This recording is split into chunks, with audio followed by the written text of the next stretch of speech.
I watched my husband sign the lease amendment with his mother's fountain pen, the one she'd used to forge my signature on loan documents in my first life. There, Marcus said, not even looking at me.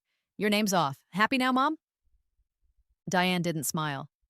She never smiled when she won. She just nodded, satisfied, and folded the document into her Chanel purse. The same purse she'd carried to my funeral 5 years from now, 3 months from now. Time was a strange thing when you'd lived it twice. I think it's for the best, she said, her voice dripping with false concern. After all, Rachel, you don't contribute to the rent anyway. This way, when you and Marcus divorce, there won't be any messy property disputes. When, not if. In my previous life, I'd cried at this moment. I'd begged Marcus to reconsider, pleaded with Diane to see reason, thrown myself at their mercy like a dog hoping for scraps. It had been the beginning of the end, the first domino in a chain that led to my death at 32, penniless and alone, from pneumonia I couldn't afford to treat after they drained every cent I had. This time I smiled. You're absolutely right, Diane. This is for the best. Marcus's head snapped up. He'd expected tears. They always expected tears. Really? His eyes narrowed with suspicion. You're not going to make a scene? Why would I? I stood, smoothing down my dress, a designer piece I'd bought with the inheritance I'd hidden this time around. I never wanted my name on the lease anyway. Too much responsibility. Diane's expression flickered. Just for a moment, uncertainty crossed her Botox face. But greed won out, as it always did. She thought she was protecting her son's assets. She thought she was ensuring that when they finally kicked me out, I'd have no legal claim to this beautiful apartment in the heart of downtown. What she didn't know, what neither of them knew, was that I'd bought this building 6 months ago. The previous owner, Mr. Chen, had been my landlord in my first life. He'd been kind to me, even at the end, when I was 3 months behind on rent and dying. He'd waived my final bills, told me not to worry, held my hand in the hospital when no one else came. In this life, I'd found him before the stroke that would have killed him. I'd used the money I'd carefully hidden from Marcus and Diane, money from the trust fund my grandmother left me, the one I'd stupidly told them about in my first life, and made Mr. Chen an offer he couldn't refuse. Cash, immediately, 30% above market value, on the condition that he'd tell no one. He'd thought I was crazy, but he'd been dying anyway, wanted to leave something substantial for his grandchildren, and I'd needed a weapon. The building that was mine had been mine for 6 months, and Marcus and Diane had been paying rent to a shell corporation I controlled without ever knowing. Well, Diane stood, tucking her purse under her arm. I'm glad you're being reasonable for once, Rachel. It's very mature of you. I'm trying to be more practical, I said, like you always tell me I should be. Her eyes gleamed. She thought she'd won. Thought she'd finally taught me my place. Marcus, darling, I'm meeting Cynthia for lunch. That lovely girl I told you about? The one from the country club? Ah, yes, Cynthia. In my previous life, she'd been Marcus's affair partner, the woman he'd left me for 3 weeks after my name came off the lease, the woman he'd married 6 months after my death. Mom, Marcus started, but Diane waved him off. Just lunch, darling, just lunch. She air-kissed his cheek and glided toward the door. Before leaving, she turned back to me. Oh, and Rachel, the building manager called. Apparently, there's going to be some sort of ownership transition soon. New management. You might want to start looking for a new place, just in case rent goes up. I smiled wider. I'll keep that in mind. The door clicked shut behind her. Marcus rounded on me immediately. What the hell was that? What was what? That? He gestured angrily. You're never reasonable. You always fight Mom on everything. Why are you being so calm? Because I'd learned in my previous life that fighting them directly only made things worse. They were a united front, mother and son, against the world, against me. But I'd also learned something else. They were greedy, and greed made people stupid. I'm tired, Marcus. That much was true. I was tired of pretending this marriage meant something. Tired of pretending I didn't know about Cynthia, about the secret credit cards he'd opened in my name, about the way he and Diane talked about me when they thought I couldn't hear. I'm tired of fighting. If taking my name off the lease makes you and your mother happy, fine. I have other things to worry about. Like what? He sneered. Your little blog? My blog. In my first life, it had been a hobby, something I'd done for free, sharing recipes and life advice that nobody read. In this life, I'd monetized it from day one, used my knowledge of trending topics and SEO to build it into something profitable. Not enough to make me rich, but enough to open my own bank account, one Marcus knew nothing about. Like work, I said simply. He laughed. Work, right? Because posting pictures of food is work. I bit back the response I wanted to give. In 3 months, that blog would be making more than his middle management salary. But he didn't need to know that yet. Think what you want, I said, heading toward the bedroom. Where are you going? To pack. That stopped him. Pack? Pack for what? I'm going to visit my sister for a few days. You and your mother can celebrate without me. My sister. Sweet, naive Emma, who in my previous life had taken me in at the end, who'd held me as I died, who'd bankrupted herself trying to pay my medical bills. This time, I'd warned her about her boyfriend's gambling addiction before she'd gotten in too deep. I'd lent her money to start her business before the market crashed. I'd made sure she'd be okay, no matter what happened to me. And right now, I needed an alibi. Marcus's face cycled through emotions: relief, suspicion, confusion. For how long? A week, maybe 2. I paused in the doorway. Unless you need me here? He didn't answer, which was answer enough. I packed quickly, efficiently, taking only what I'd bought with my own money. Everything Marcus had ever given me, the jewelry, the clothes, the accessories that had made me feel loved in my first life, stayed behind. I didn't need them, didn't want them. They were just chains I'd already worn once. Emma picked me up in her new car, the one she'd bought with profits from her bakery. Are you sure about this? She asked as I threw my suitcase in the back. I'm sure. And you don't want to tell me what you're planning? Plausible deniability, I said. If anyone asks, you know nothing. She bit her lip. Emma had believed me when I'd told her about the rebirth, mostly because I'd predicted her boyfriend's betrayal down to the day and time. She'd seen enough coincidences to suspend her disbelief. Just promise me you're not doing anything illegal. I'm not. I buckled my seatbelt. I'm just being a good landlord. The eviction notice arrived on a Monday. I was at Emma's apartment, watching from afar through the camera I'd had installed in the building's hallway. Legal, since it was a common area. Legal, since I owned the building. Marcus opened the door, probably expecting takeout. Instead, he found a courier with a certified letter. I watched him sign for it, watched him tear it open with casual disinterest. Watched the exact moment he understood what he was reading. The color drained from his face. The letter was simple, professional, devastating. Dear tenant, this letter serves as official notice of termination of your month-to-month lease agreement for Unit 4B at 1247 Madison Avenue. As per the terms of your lease agreement, you are hereby given 30 days' notice to vacate the premises. The termination is due to the following violations. 1. Subletting without landlord permission. Security footage shows multiple unauthorized occupants. 2. Property damage exceeding normal wear and tear. See attached inspection report. 3. Noise complaints from multiple tenants. See attached documentation. Failure to vacate by the specified date will result in legal action. Sincerely, Madison Property Management, LLC. Every word was true. I documented everything. The week last month when Diane had stayed over and thrown a party that lasted until 3 a.m. The hole Marcus had punched in the wall during one of our fights. His college friend who'd crashed on our couch for 2 weeks without my permission. Or the landlord's.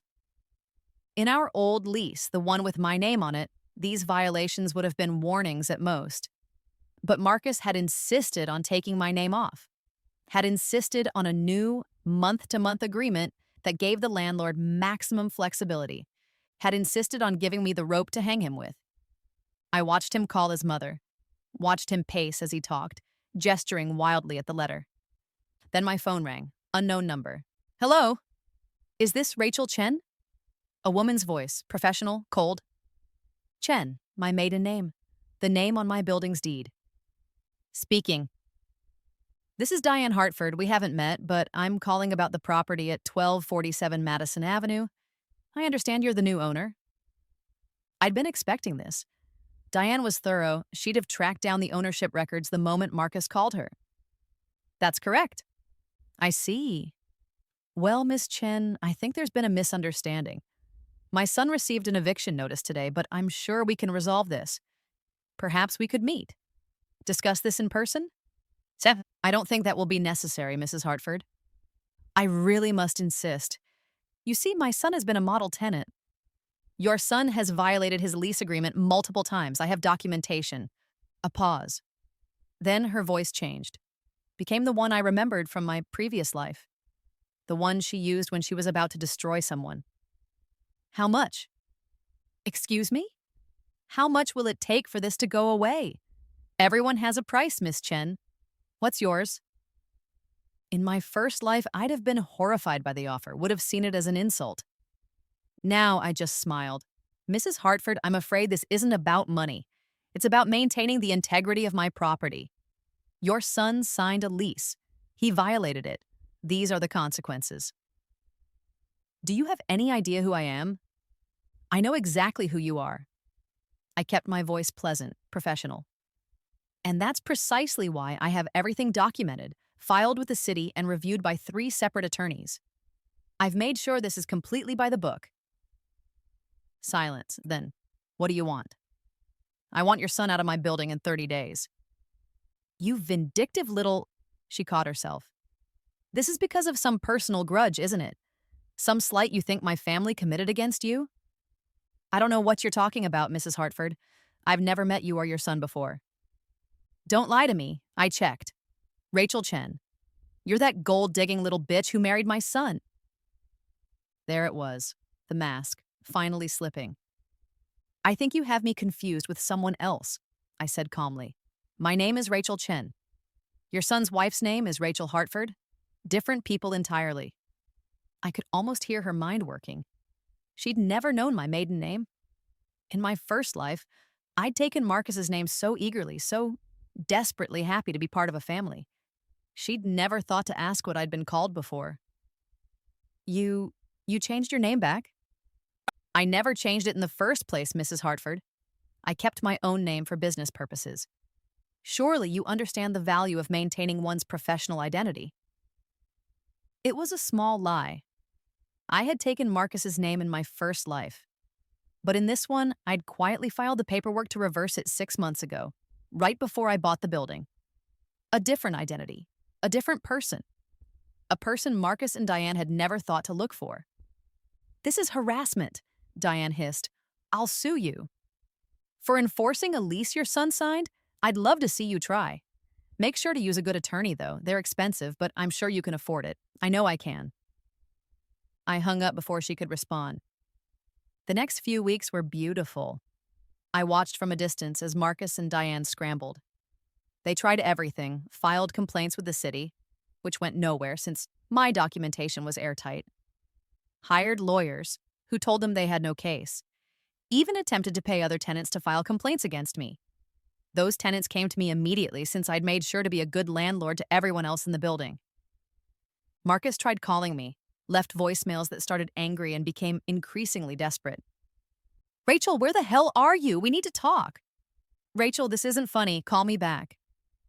Rachel, please. Mom says you're the landlord? That doesn't make any sense. How could you afford a building? We need to figure this out. Rachel, I'm sorry, okay? Whatever I did, I'm sorry. Just call me. I didn't call back. Instead, I watched as they tried to find a new apartment. In this market, with an eviction on Marcus's record, it was nearly impossible. The few places that would take them wanted 3 months' rent up front plus a security deposit. Diane could afford it, barely. But it would hurt. It would drain her savings, the ones she'd been planning to use to buy a vacation home in the Hamptons. I know because in my previous life, she'd bought that house, had invited Marcus and Cynthia to stay there on their honeymoon while I died alone in a county hospital. On day 28, Marcus showed up at Emma's bakery.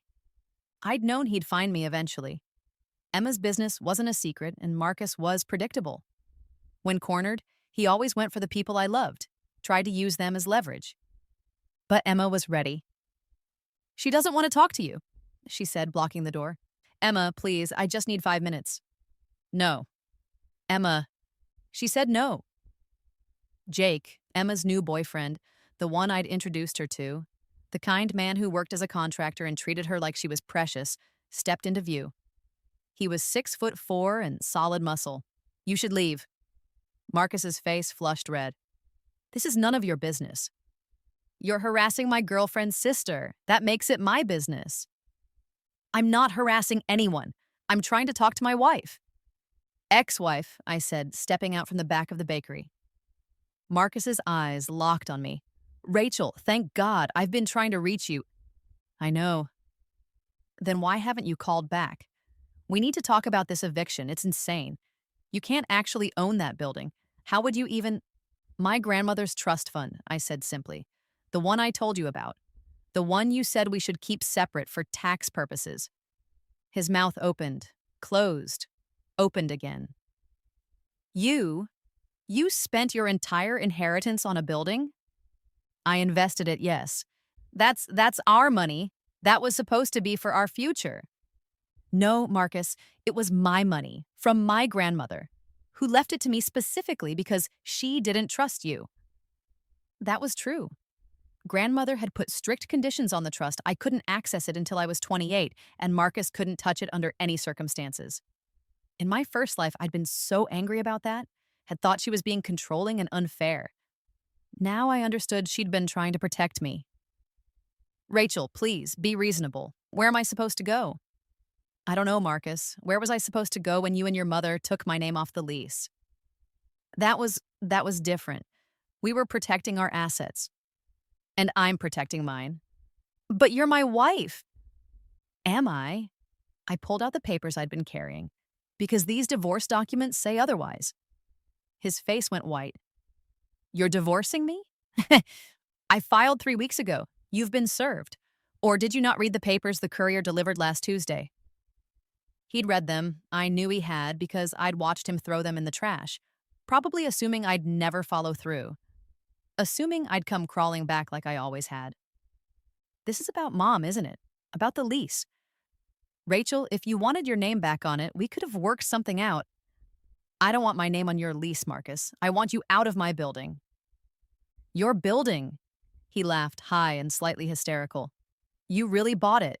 You actually bought an entire building just to evict me. No, I said. I bought a building because it was a good investment. Evicting you is just a bonus. You're insane. Maybe, but I'm insane with property rights and a legally binding lease agreement. You have 2 days, Marcus. 2 days to be out, or I call the sheriff. You wouldn't. I met his eyes. He still had nice eyes, I noticed distantly. Warm brown, long lashes. In my first life, I'd loved those eyes. Had thought I saw kindness in them. Now I just saw a stranger. Try me.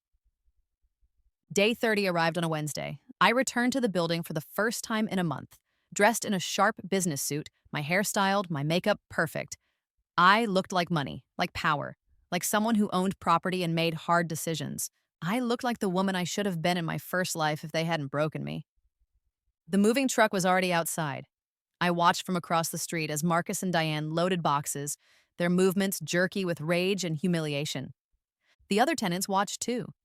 Mrs. Patterson from 3A, who Marcus had complained about for walking too loudly. The Johnsons from 2B, whose baby's crying had made him pound on the walls at 2 a.m. David from 4A, who Marcus had called slurs for having his boyfriend over. They all watched, and some of them smiled. I'd been a good landlord to them, had fixed their plumbing, updated their appliances, kept their rent reasonable. I'd made sure they knew that the new ownership meant things would be better, not worse. They knew why Marcus was being evicted, knew about the violations, and they weren't sorry to see him go. Diane spotted me first. She went rigid, said something sharp to Marcus, and then marched across the street. Are you happy now? She hissed when she reached me. Does this make you feel powerful? It's not about power, Diane. Then what? Revenge? Because my son stopped loving you? I smiled. Your son never loved me. He loved my money. You both did. You arrogant little... Careful, I said softly.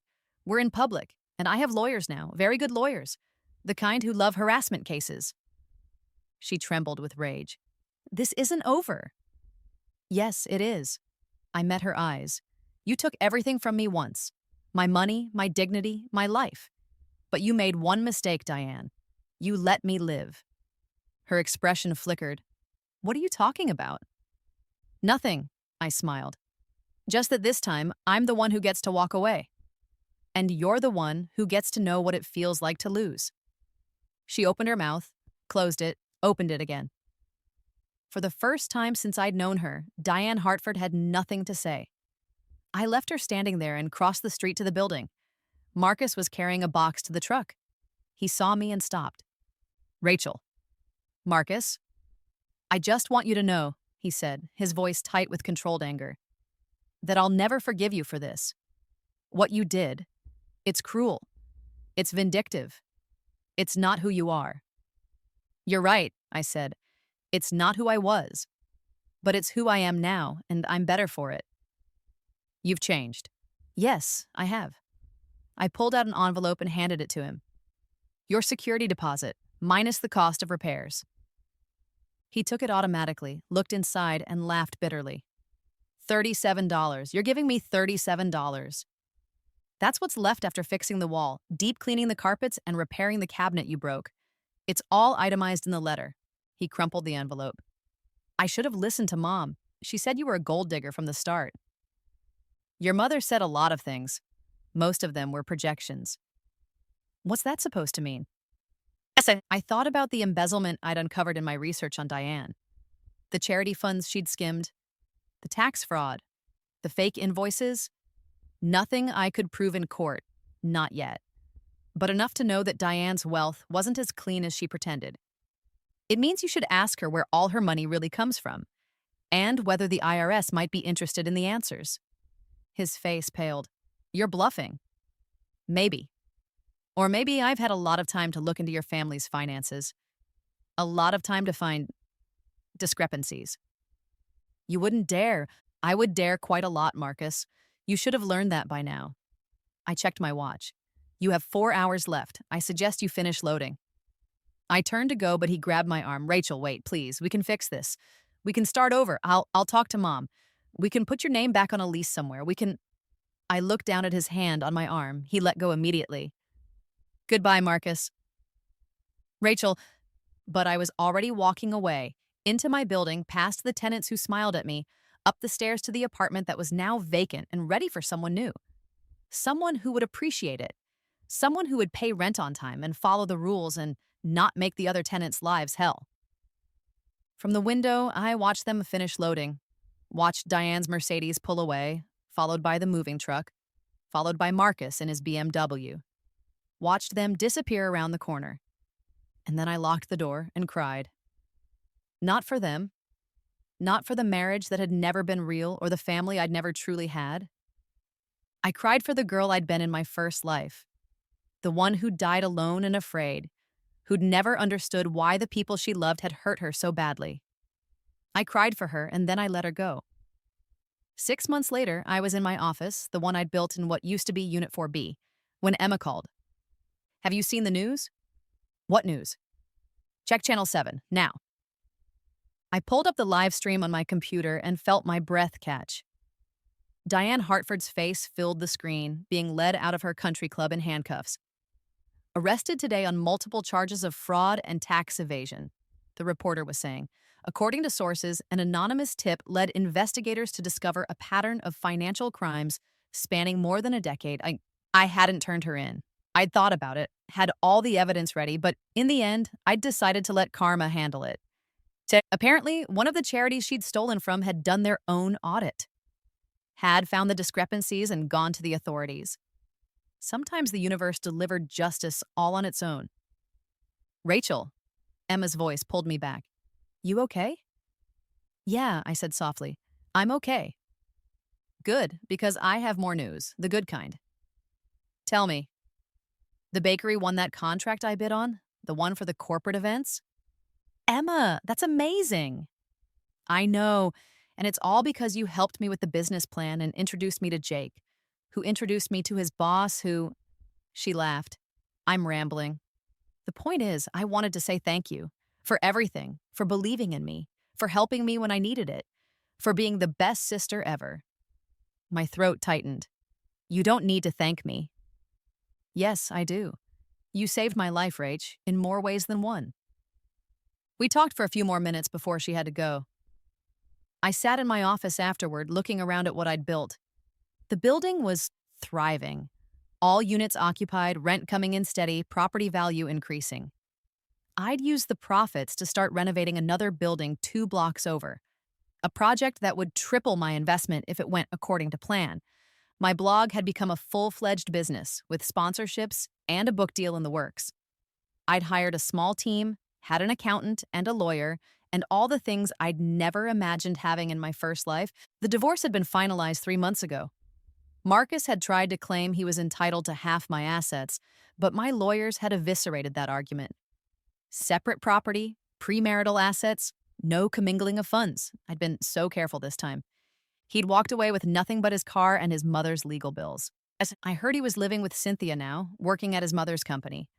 Except the company was gone, seized by the government as part of the investigation. Last I heard, he was selling insurance and living in a studio apartment in the suburbs. I should have felt vindicated, should have felt triumphant. Instead, I just felt free. There was a knock on my office door. Miss Chen? It was David from 4A. Hi, David. What can I do for you? I just wanted to thank you again for approving our lease renewal and for being so cool about me proposing to Marcus in the courtyard last week. I smiled. Congratulations. When's the wedding? Next spring, and we were wondering if you'd want to come. I know you're the landlord and all, but you've been really great, and I'd love to come. His face lit up. Really? Really. After he left, I turned back to my computer and opened the spreadsheet I'd been working on. Property taxes, maintenance costs, projected revenue for the next quarter. Numbers and figures and plans for the future, a future I'd built myself, a future no one could take away. My phone buzzed with a text from Emma. Dinner this weekend? Jake wants to try that new sushi place. I smiled and typed back, sounds perfect, because it was perfect. Not in the fairy tale way I'd once imagined. No Prince Charming, no big happy family, no easy answers. But it was mine. I thought about the girl I'd been in my first life. 22 and desperately in love, willing to give up everything for a man who'd never valued her, who'd let his mother drain her dry and then thrown her away when there was nothing left. That girl had died alone in a hospital bed, her last thought a confused prayer that someone, anyone, would miss her. This girl, this version of me, would die old and gray, surrounded by people she'd chosen, by Emma and Jake and their future children, by friends she'd made through her business and her blog, by tenants who'd become family. This girl would die knowing she'd built something real, something lasting, something that was hers. The sun was setting outside my window, casting long golden rays across my desk. I stood and walked to the glass, looking down at the street below, at my building, at the life I'd created from nothing but spite and determination and a second chance I'd never expected, and I smiled. Because in my first life, Diane had been right about one thing. When we divorced, there had been a messy property dispute. She just hadn't realized she'd be on the losing end of it. I touched the window, feeling the cool glass under my palm.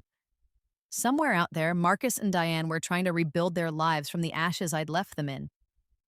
Somewhere out there, they were learning what it felt like to have nothing. And I was here, in my building, in my office, planning my empire. Revenge, I'd learned, wasn't always loud. Sometimes it was quiet, patient, strategic. Sometimes it was just living well while they learned to live with less. I pulled out my phone and opened the Notes app, scrolling to the list I'd titled Second Chances. Emma, warned about gambling boyfriend, helped start business. Building, purchased, secured, divorce. Filed, finalized, freedom, achieved. There was one more item on the list, still unchecked.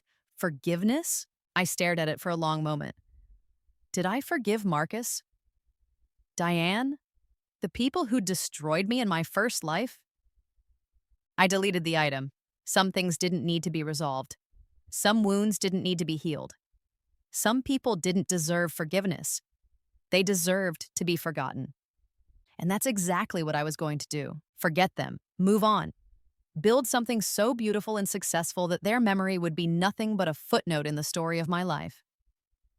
The street below was quiet now, the sunset fading into twilight. I watched a young couple walk past, holding hands, laughing about something I couldn't hear. They looked happy. In love. I hoped they'd be kinder to each other than Marcus and I had been. I hoped they'd build something real, but if they didn't, if one of them betrayed the other, if love turned to ash, I hoped the wronged party would be smart about it, would protect themselves, would remember that sometimes the best revenge wasn't confrontation or drama or tears. Sometimes it was just paperwork and patience and the long, sweet satisfaction of watching karma do its work. My phone buzzed again. This time it was my accountant, confirming our meeting next week to discuss the new property acquisition. I replied quickly and professionally, then put the phone away. There was work to do. Always more work, more properties to buy, more tenants to care for, more money to invest and grow and turn into security I'd never had before. But first, I was going to pour myself a glass of wine, sit in this office I'd built from the ruins of my first life, and toast to the girl who'd survived. The girl who'd come back. The girl who'd won. I raised my glass to my reflection in the darkening window. To second chances, I whispered. And then I drank, savoring every drop. 3 years later, I stood in the lobby of my 6th property, a beautiful pre-war building I'd just finished renovating, and watched the first tenants move in. Emma was there with me, along with Jake and their 1-year-old daughter, Sophie. My goddaughter, who'd been named after my grandmother. "It's beautiful," Emma said, bouncing Sophie on her hip. "You've really outdone yourself." "Thanks." I smiled, watching a young woman struggle with a heavy box. I moved to help her, and she looked up at me with grateful eyes. "Thank you so much. Are you the super?" "The owner, actually." Her eyes widened. "Oh, I'm so sorry. I didn't realize." "Don't apologize. Here, let me help you with that." Together, we carried her boxes upstairs to her new apartment. It was small but beautiful, with high ceilings and original hardwood floors and windows that let in streams of afternoon light. "It's perfect," she breathed. "I can't believe I can actually afford this." I'd kept the rent reasonable on purpose. Had made sure this building, like all my buildings, was accessible to people who needed a safe, affordable place to live. People like I'd been in my first life, desperate and struggling and trying so hard to survive. "I believe in taking care of my tenants," I said. "If you ever have any problems, you can reach me directly. My number's in your welcome packet." She looked at me like I'd just offered her the world. Maybe in a way I had. So after she'd gone inside, I walked back down to the lobby where Emma was waiting. "You're really good at this," she said. "At what?" "Being human. Being kind. After everything they did to you, you could have become just like them, hard, cruel, but you didn't." I thought about that. About the temptation I'd felt in those early days after the rebirth to be ruthless, to hurt everyone who'd ever hurt me, to become the monster they'd always accused me of being. But I'd realized something important. Becoming like them would mean they'd won. The real victory was being better. "I had a good teacher," I said, squeezing Emma's hand. Sophie reached for me and I took her, breathing in that sweet baby smell. In my first life, I'd never have children. Never have this moment. Never have anything but pain and loss and the cold comfort of knowing it would all be over soon. And this life was different, and this life was mine. "Auntie Rachel," Sophie babbled, grabbing my earring. "That's right, sweetheart, Auntie Rachel." Emma's phone buzzed. She checked it and made a face. "Jake says we need to go. His mom is having a crisis about the flower arrangements for their anniversary party." "Go ahead, I'll lock up here." "You sure?" "Positive." After they left, I walked through the empty building one more time, checking each apartment, each hallway, making sure everything was perfect. In Unit 3B, I found myself standing in the middle of the empty living room, remembering. This had been Marcus's favorite type of apartment. Medium-sized, good natural light, close to public transportation.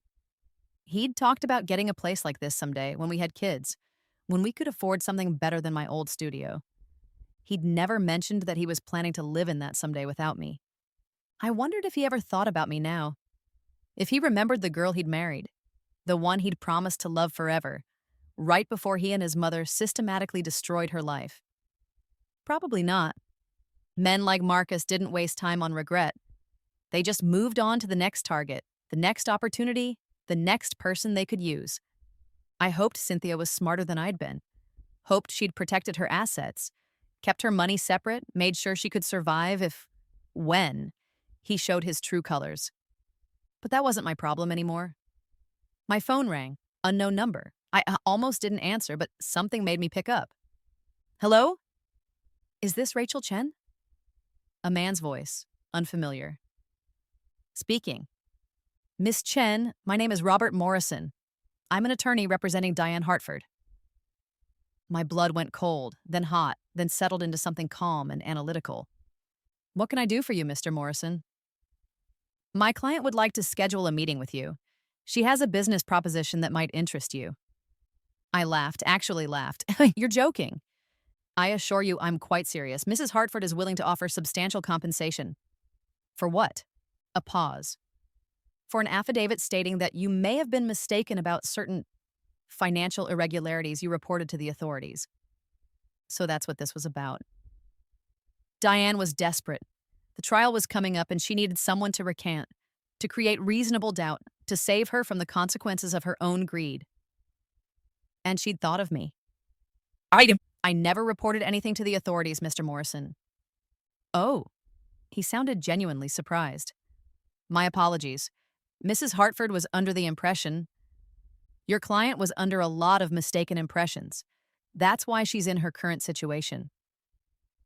Be that as it may, she's prepared to offer you $50,000 for a simple statement. No. Miss Chen, perhaps you didn't hear the amount. I heard it. The answer is no. I don't perjure myself for any amount of money, and even if I did, $50,000 wouldn't come close to what your client owes me. Owes you? His voice sharpened. Are you saying you have a claim against Mrs. Hartford? I smiled. I'm saying she knows what she did, and she can rot in prison for it. I hung up. For a moment, I just stood there, breathing hard, my heart racing with an adrenaline I hadn't felt in years. Then I laughed. It was over. Really, truly over. Diane's last desperate attempt to drag me back into her orbit had failed before it even began. I was free. I left the building and locked the door behind me, stepping out into the golden afternoon sun. The street was busy with people heading home from work, couples walking their dogs, kids playing on the sidewalk. Life. Normal, beautiful, ordinary life. The kind I'd never thought I'd have again. I pulled out my phone and called Emma. Hey, is everything okay? Everything's perfect, I said. Listen, about that flower arrangement crisis, tell your mother-in-law I'll handle it. I know a guy who owes me a favor. Rachel, you don't have to... I want to. Family helps family, right? She was quiet for a moment. Then, right, thank you. Anytime. I walked to my car, got in, and sat there for a moment, looking back at my building. My sixth property. My kingdom. My empire built from nothing but determination and a second chance I'd never expected. In my first life, I died with nothing. In this life, I had everything, and the best part, I'd earned it all myself. I started the car and pulled into traffic, heading toward Emma's house, toward family dinner and flower arrangement emergencies and all the small, wonderful problems of a life well lived. Behind me, the building stood tall and proud, a monument to the girl who'd refused to stay beaten. And ahead of me was everything I'd ever wanted and more. I turned on the radio and smiled, because this was my story now, and I was just getting started. 5 years after the rebirth, I sat in a lawyer's office and signed the papers that made me the owner of the building where Marcus and I had lived in my first life. The one where everything had gone wrong. The one where they'd taken my name off the lease and started the chain of events that led to my death. Mr. Chen had passed away peacefully the year before, surrounded by his grandchildren, his financial future secured by the money I'd paid him for my first building. His family had inherited this one, and when they'd decided to sell, they'd come to me first. He talked about you often, his daughter said as I signed the final document. Said you were the kindest tenant he'd ever had. Said you understood what it meant to truly care about a property and the people who lived in it. My throat tightened. He was a good man. He said the same about you. Said he knew you'd take care of his buildings the way he always had. After the signing, I drove to the building and let myself into the lobby. It looked different now, older, more worn. Some of the tenants I'd known were gone. New families had moved in. But Unit 4B was empty. The current tenants had just moved out and the apartment sat vacant, waiting for me. I climbed the stairs slowly, key in hand, remembering every step. How many times had I climbed these stairs in my first life? How many times had I come home to Marcus, hoping this would be the day he'd see me, really see me, and love me the way I loved him? Too many to count. I unlocked the door and stepped inside. The apartment was bare, no furniture, no pictures on the walls, no sign that Marcus and I had ever lived here, that we'd fought here, loved here, destroyed each other here. I walked to the bedroom and stood in the spot where, in my first life, I'd cried myself to sleep so many nights, where I'd dreamed of a future that would never come. Then I walked to the living room, to the spot where Marcus had signed the lease amendment, where Diane had smiled her cold, victorious smile, where I'd decided in this life to fight back. The apartment was silent except for the sound of traffic outside and the distant hum of the building's old pipes. I pulled out my phone and made a call. Chen Property Management, this is Lisa. Hi, Lisa. It's Rachel. I'm at the Madison property. I want you to pull Unit 4B from the rental listings. Oh, is there a problem with it? No, I'm going to renovate it personally, turn it into something special. Of course. What should I tell prospective tenants? I looked around the empty apartment, thinking about all the pain these walls had witnessed. All the tears I'd shed, all the fights I'd lost, all the times I'd begged Marcus to love me and been rejected. Tell them, I said slowly, that this unit is reserved for someone who really needs it. Someone who's had a hard time. Someone who deserves a second chance. That's beautiful, Rachel. Thanks, I'll send you the details later. For now, just mark it as unavailable. After I hung up, I sat down on the floor in the middle of the empty living room and closed my eyes. In my mind, I could see the girl I'd been. 22, naive, desperately in love. Sitting in this exact spot, wondering why she wasn't enough. Why Marcus didn't love her the way she loved him. Why Diane looked at her with such contempt. I could see her getting thinner as they drained her bank accounts. Getting quieter as they convinced her she was worthless. Getting sicker as she sacrificed everything, her health, her dignity, her future, for people who would let her die alone. I could see it all, and I could finally let it go. You deserved better, I whispered to that girl. You deserved so much better. And I'm sorry I couldn't save you the first time. But I promise you, it won't happen again. Never again. Tears streamed down my face, but they weren't sad tears. They were cleansing, cathartic, the final release of a pain I'd carried for too long. I cried for the girl I'd been. And then I stood up, wiped my face, and walked out of that apartment for the last time as a victim. The next time I came back, it would be as the owner, as the person with power, as someone who could give another broken person the second chance I'd been lucky enough to receive. As I locked the door behind me, my phone rang. Emma. Hey, Rach, are you free for dinner tonight? Jake's grilling, and Sophie keeps asking for her auntie. I'm free, I said, smiling through the tears. I'm always free for you guys. Perfect. Oh, and bring that guy you've been seeing, the architect. Jake wants to talk to him about the deck we're building. The architect, Daniel. The man I'd met at a property management conference who made me laugh, who treated me like an equal, who'd never once asked about my money or my properties or what I could do for him, who just liked me. I'll ask him, I said. But no pressure, we're taking things slow. That's probably smart.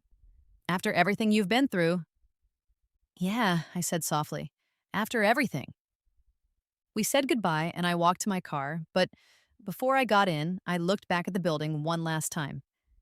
This had been the site of my destruction in my first life.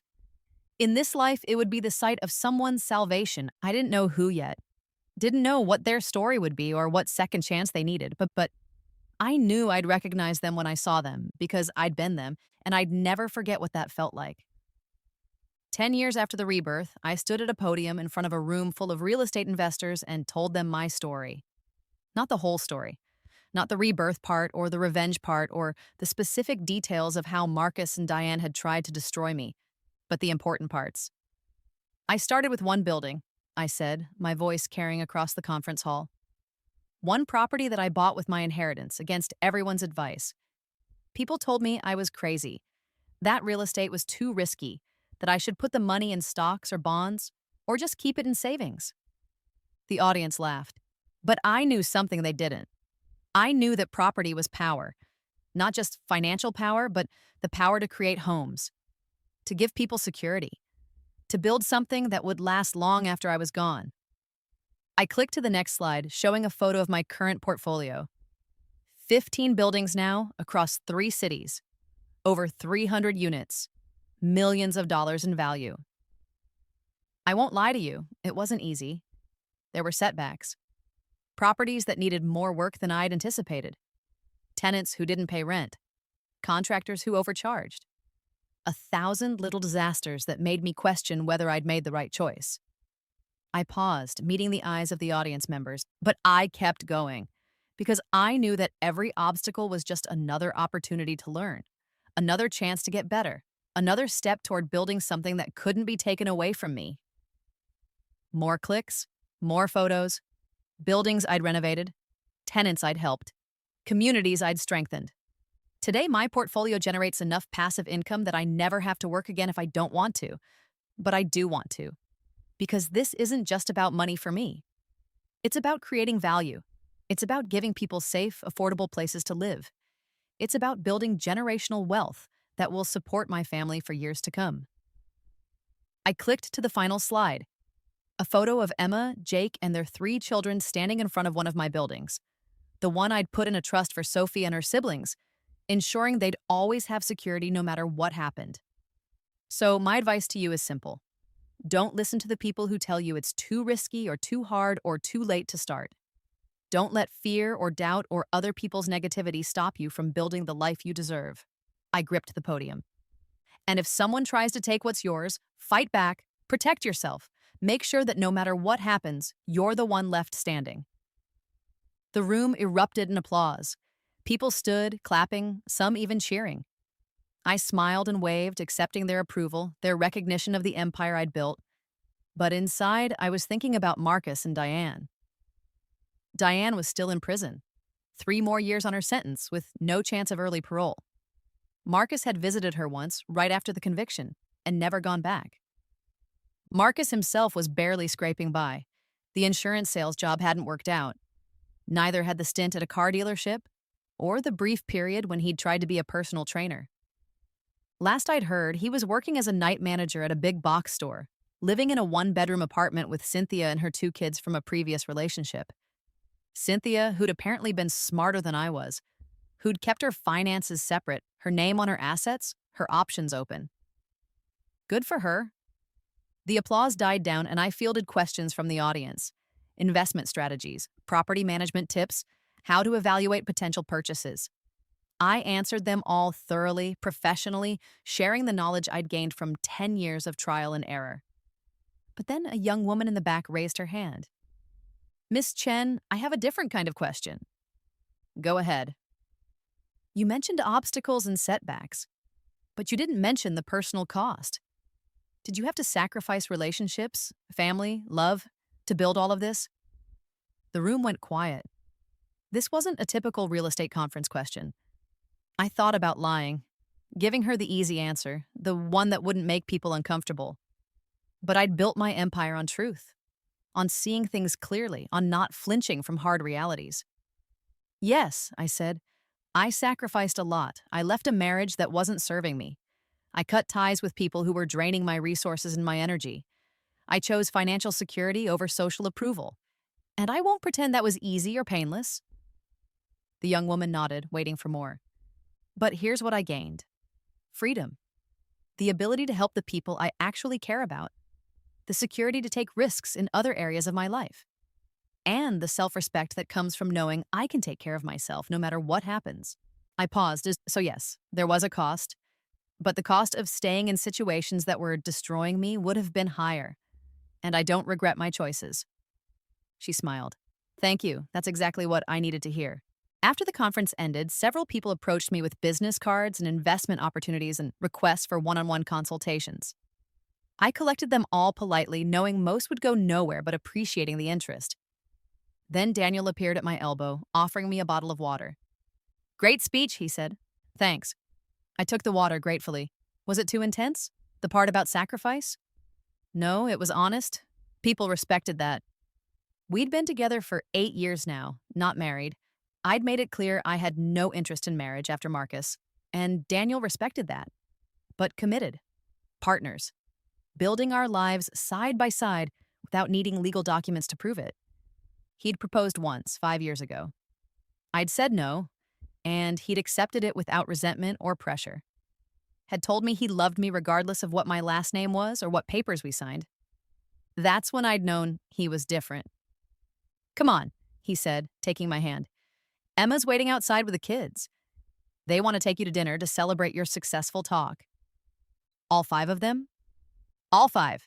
Sophie insisted on bringing the twins, and Jake said where the twins go, he goes, so... I laughed. This is going to be chaos. Probably. He grinned. But it's our chaos. Our chaos, our family. Not the one I'd been born into or the one I'd married into, but the one I'd chosen. The one I'd built with intention and care and love. As we walked out of the conference center, I thought about the girl I'd been in my first life. The one who'd died believing family meant blood and obligation. Who'd thought love was supposed to hurt. She'd been so wrong. Family was what you made it. Love was supposed to lift you up, not tear you down. And sometimes the greatest gift you could give yourself was permission to walk away from people who didn't value you. Sophie saw me first and came running, her red hair flying behind her. Auntie Rachel, we're going to Giuseppe's and Dad says I can have spaghetti and ice cream. That's a lot of food, Bug. I know, I'm so excited. She grabbed my hand and pulled me toward the car where Emma and Jake were strapping the twins into car seats. Daniel followed, laughing at Sophie's enthusiasm. And I thought, this is what I fought for? This moment? This family? This life? Not the buildings or the money or the empire I'd built, as important as those were, but this. Love without conditions, family without obligation, security without sacrifice, and freedom. And it was worth every tear I'd shed, every fight I'd won, every door I'd closed on the people who'd hurt me. It was worth everything. 15 years after the rebirth, I got a letter. It was forwarded through my lawyer, which meant the sender knew I wouldn't want direct contact. The envelope was plain, the handwriting shaky. I almost threw it away unopened, but curiosity won out. Inside was a single sheet of paper covered in writing I recognized immediately. Marcus, Dear Rachel, I know you probably don't want to hear from me. I know I have no right to contact you after everything that happened, but I'm writing anyway because I need you to know something. You were right. About everything. I was a terrible husband. I let my mother manipulate me. I used you for your money and never appreciated what I had until it was gone. I treated you like you were disposable, and I'll regret that for the rest of my life. I'm not writing to ask for forgiveness. I know I don't deserve it. I'm not asking for money or help or another chance. I just wanted you to know that I understand now what I did to you. And I'm sorry. I'm also writing to tell you that you won. Completely and absolutely. You built an empire while I'm barely surviving. You're successful and respected, and from what I hear, happy, while I'm not. Cynthia left me last year. Took the kids. I don't blame her. I probably would have done the same thing in her position. Mom gets out in 2 years. She's not speaking to me, blames me for everything. Says if I just kept better control of you, none of this would have happened. Control of you. Like you were a possession. Like you weren't a person with your own thoughts and feelings and rights. I hear that now, how insane it sounds. But I didn't hear it then. And that's on me. I'm not the same person I was 15 years ago. I'd like to think I've learned something, grown, become better. But it's too late for us, and I know that. So I'll just say this. I'm glad you got out. I'm glad you're happy. And I'm sorry I wasn't the man you deserved. I hope you have a good life, Rachel. You earned it. Marcus, I read the letter 3 times. Then I lit a candle, held the corner of the paper to the flame, and watched it burn. Not out of anger, not out of vindictiveness, but because I didn't need it. I didn't need his apology or his acknowledgement or his understanding of what he'd done. I'd moved past needing anything from him years ago. The letter turned to ash in my fireplace, and I swept the remains away. Then I went back to my desk and continued working on the proposal for my next building acquisition. Because that was my life now, moving forward, building up, creating value, not looking back at men who'd finally realized what they'd lost. 20 years after the rebirth, I sat in my office, the corner suite of the high-rise I'd built from the ground up, and looked out over the city. My city. Well, not literally mine, but I owned enough of it to feel a sense of ownership. Enough buildings, enough properties, enough stake in the community to make a real difference. Emma's children were in college now. Sophie was studying architecture inspired by Daniel's work. The twins were pursuing business degrees with plans to join my property management company after graduation. My company. That was still strange to think about even after all these years. I'd started with one building and a grudge. Now I had a legitimate real estate empire, a team of employees, and more money than I'd ever dreamed of in my first life. But the strangest thing? None of it felt strange anymore. This was just my life, my normal, my reality. I'd stopped thinking about Marcus and Diane years ago. Stopped checking up on them, stopped wondering if they'd learned their lessons, stopped caring about their miserable lives. They were footnotes in my history, nothing more. There was a knock on my door. "Come in." My assistant, James, poked his head in. "Miss Chen, there's someone here to see you. She doesn't have an appointment, but she says it's important." "Who is she?" "She wouldn't give her name, but she said to tell you she's from your past, and that you'd want to hear what she has to say." I frowned. That's ominous. Should I send her away? I thought about it. After 20 years, what could someone from my past possibly want? Money? A favor? To dredge up old wounds? "No," I said. "Send her in, but stay close, just in case." A minute later, a woman walked into my office. She was older than me, maybe 50, with graying hair and tired eyes. She wore a nurse's uniform and carried a worn purse. I didn't recognize her. "Miss Chen," she said. "Thank you for seeing me. You have me at a disadvantage. You know who I am, but I don't know you." "No, you wouldn't." She sat down in the chair across from my desk, uninvited. "But I know you. Or, I knew a version of you anyway." My blood went cold. I don't understand. 20 years ago, I was working at County General Hospital in the ICU. She met my eyes. "I was one of the nurses who took care of you when you died." The room tilted. What? You don't remember. Why would you? You were barely conscious most of the time. Pneumonia, complicated by malnutrition, and what we suspected was long-term emotional abuse. You came in alone. No family, no friends, just a young woman who'd given up. I couldn't breathe. "I don't know what you're talking about." "I think you do." She leaned forward. "I've thought about you every day for 20 years. The girl who died alone in bed 6. The one whose husband never came to visit. The one whose mother-in-law showed up once, took one look at you and left. Why are you here?" "Because I saw your face in the business section of the newspaper yesterday. Saw an article about your real estate empire. And I thought, it can't be. The girl from bed 6 is dead. I signed her death certificate." "You're mistaken. I didn't." "You had a small birthmark on your left shoulder, shaped like a crescent moon, and a scar on your right knee from a bicycle accident when you were 8. I did have those, had always had them, in both lives. Those are common. Your grandmother's name was Sophie Chen. She left you a trust fund that you couldn't access until you were 28. You told me about it in one of your lucid moments. Said you wished you could have made her proud." I stood up, my chair scraping back. "How do you know that?" "Because you told me, right before you died. You were crying, talking about your grandmother, about how you'd failed her, about how your husband had convinced you to tell him about the trust fund, and how you wished you'd kept it secret." The room was spinning now. "I need you to leave." "I'm not here to hurt you," she said gently.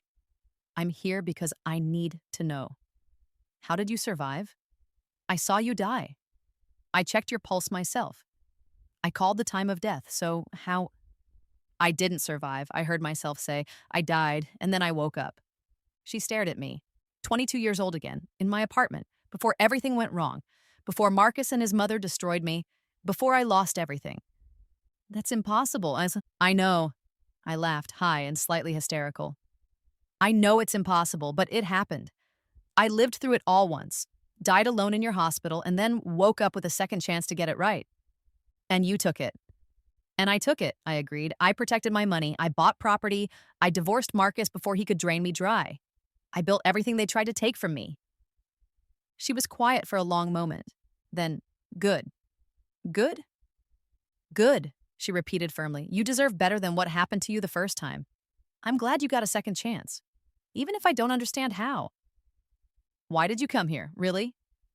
Because I needed to know I hadn't failed you completely. I've carried you with me for 20 years.